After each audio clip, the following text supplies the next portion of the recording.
तुम्हारा अंदर वाला तुम्हारा सच जानता है। जब अंदर वाला इनोसेंट होगा तो बाहर से वो चीज़ों को पकड़ेगा भी नहीं। और जब अपने भीतर ही कुछ पड़ा रहता है तो लगता है शायद बाहर भी किसी के मन में कुछ तो चल रहा है। अगर तुम्हारे अंदर कुछ है नहीं तो तुम्हें टिंचर भी ठंडी लगेगी। टिंचर ने जलन क्यों मचाई? इसका मतलब अंदर कुछ तो है। मान लो किसी के अंदर इमेज है भी सही, अब तुम्हें इतना तपना पड़ेगा कि वो इमेज तुम धो सको अपनी। तपस्या करो।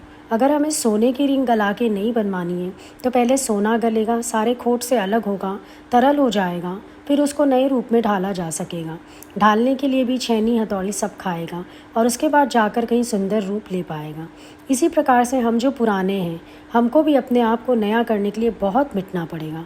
और किसी के लिए नहीं मिटना होता। ये भी एक गलत फहमी है कि शायद मैं सबकी नज़र में अच्छा बनने के लिए बनूं। ये तो बिल्कुल भी नहीं करना, पर तुम्हें अपनी सेल्फ सेटिस्फैक्शन के लिए, अपने उद्धार के लिए अपने आप को बना के चलना है, अपने आप को मोड़ के चलना है, अपने आप को चेंज करना है। Change your self and the world is changed. अगर इस बात का विचार ऐसे ना करके दूसरी तरफ से करो तो तुम्हें समझ में आ जाएगा कि जीवन में कहाँ कहाँ पर अभी भी भूले शेष हैं, वो भी कैच हो जाएंगी। बात यही हो जाती है कि हम बात को किस दृष्टिकोण से विचारते हैं। अगर हम सही दृष्टिकोण से विचारेंगे तो हमें साधना के गुरु की वाणी से हमें वहाँ अपने विकार पहचान में आने लगेंगे। ये सब परिवर्तन घटेगा, लेकिन कब? जब हम अपना नज़रिया बदलेंगे। हम अपने विकार को भी नहीं पहचानेंगे क्योंकि हम खाली शब्द का चिंतन करते हैं और वहीं पर पड़े रह जाते हैं। जबकि होना ये चाहिए कि हम अपने से एक बार अंतर्मुख होकर, सच्चे होकर पूछें कि क्या गुरु का वचन गलत है? क्या मेरे मन में ऐसा है नहीं? क्या ये विकार जीवन में मेरे हैं नहीं? क्या ये भूले मुझसे हो नहीं रही? एक बार कम से कम सच्चे होकर खाली अपने आप से पूछ लो कि क्या ये सच नहीं है? क्योंकि गुरु की वाणी आवाज़ आसमानी, कोई सांसारिक आवाज़ तो है नहीं जिसमें दोष ढूंढ लिया जाए। गुरु की वाणी आवाज़ आसमानी है और उसमें हमको खरा सच मिलता है। अगर हम अपने आप से सच्चे हो जाएं तो, कोई एतबार रखें तो। नहीं एतबार रखोगे तो कुछ भी नहीं हो सकता, और एतबार रखोगे तो बहुत कुछ है। विश्वास की बात होती है। जैसा हम विश्वास रखते हैं, जैसा हम भाव रखते हैं, वैसा हमको अनुभव होने लगता है। आज अगर गुरु एक शब्द कह देता है तो हमको अंतर्मुख होकर के सोचना चाहिए, क्या उन्होंने अकारण कहा है? क्या मेरे जीवन में ऐसी बात है नहीं? बस एक बार बैठ के पूछ लो अपने से, फिर तुम्हें समझ में खुद आ जाएगा। फिर तुम खुद तुम लापरवाह होते जा रहे थे और गुरु ने तुम्हें फिर जागृत कर दिया। ये अभ्यास अभी शेष है। फिर दोबारा तुम ढीले पड़ रहे थे अभ्यास में, फिर गलती कर रहे थे, फिर से गुरु आकर तुम्हें जागृत कर गया। गुरु का काम है बार बार तुम्हें सजग करना और तुम्हें सजग बनाए रखना। एक बार गुरु सजग करता है, मन तुम्हारा थोड़े समय सजग रहता है और उसके बाद फिर अपनी सजगता खो देता है। लेकिन फिर गुरु सजग बनाए रखने के लिए फिर तुम्हें होश में लाता है। मानव जागने के बिना गुजारा है नहीं।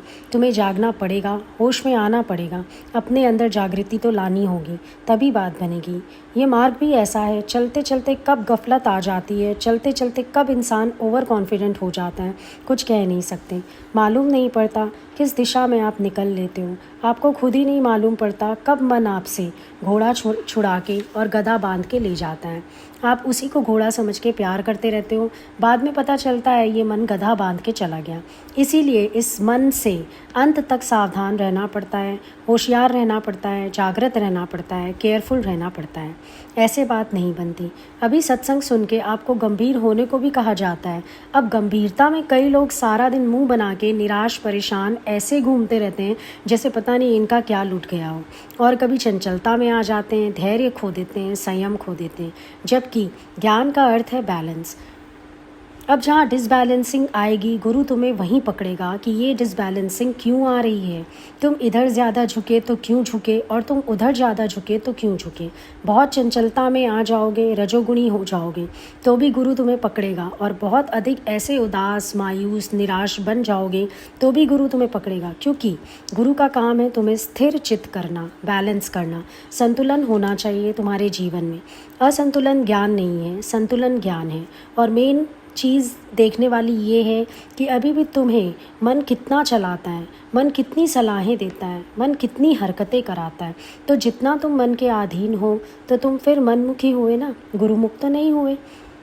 गुरुमुख किसको कहेंगे? जो मन को नहीं सुनता, जो पूरा समय मन को सुन रहा है, मन की बात में बह रहा है, मन के विचारों में उलझ रहा है, उसको मनमुखी कहेंगे। मन तुम्हारे पास आता है, तुम्हें खबरें भी देता है, ऑब्जर्व भी कराता है, सलाहें भी देता है, उल्टी सीधी हरकतें भी कराता है तुमसे, सब मन कराता है। जिन चीज़ों को मन इनकार भी करे, एक बार साक्षी होकर के, सच्चे होकर के देखना, तुम्हें पता चलेगा कि इनकार हम ऊपर से कर रहे हैं, लेकिन सच में तो अंदर कुछ ना कुछ दोष तो है। तुम्हें अपने आप अपने अंदर का पता चल जाएगा। सूक्ष्म मन में कुछ ना कुछ होता है, तभी अंदर से बात आती है। दरअसल हम मन की आंधियों में, मन के वेग में बह जाते हैं कि सच को भी नहीं जान पाते, सच को झूठ कहकर खुश रहते हैं, जबकि गुरु ने तुमको बोला है कि तुम खुद ही इस मन को पकड़ के लेकर आओ मेरे पास। गुरु जनवाए तुम्हें, अब इतना ज्ञान तुम्हें हो चुका है, इतना सच तुम जान चुके हो, अब तुम मन को खुद पकड़ के लेके आओ कि मेरा मन क्या दिखा रहा है मुझे, क्या विचार आ रहा है, क्या मेरे द्वारा कर्म हो रहा है। खुद अपने मन को लेके पकड़ के गुरु के पास आओ कि गुरु, इस मन को अब तुम ही कृपा करके ऐसा बना सकते हो, साज सकते हो, ताकि ये मेरी सवारी में सीधा चले। ये तुम्हें पुरुषार्थ खुद के साथ खुद करना है, ये मेहनत तुम्हारी अपनी है। यहाँ पर हमें किसी के लिए ना ज्ञानी बनना है, ना किसी के समाधि भंग करने का कारण बनना है। यहाँ इतनी सावधानी है, जैसे आप सड़क पे चलते हो, अपनी गाड़ी भी बचाते हो और साथ साथ दूसरों की गाड़ी भी बचाते हो। मेरी गाड़ी को भी कोई हिट ना करे और मेरे से भी किसी की गाड़ी हिट ना हो। ये मार्ग ऐसा है जहाँ हम ये सावधानी रख कर चलते हैं कि हमारे द्वारा भी कोई ऐसा कर्म ना हो जो किसी की विक्षेपता का कारण बने, किसी की डिस्टर्बेंस का कारण बने, और मैं भी किसी से विक्षेपता में ना आऊँ। दोनों में दोष मेरा ही है।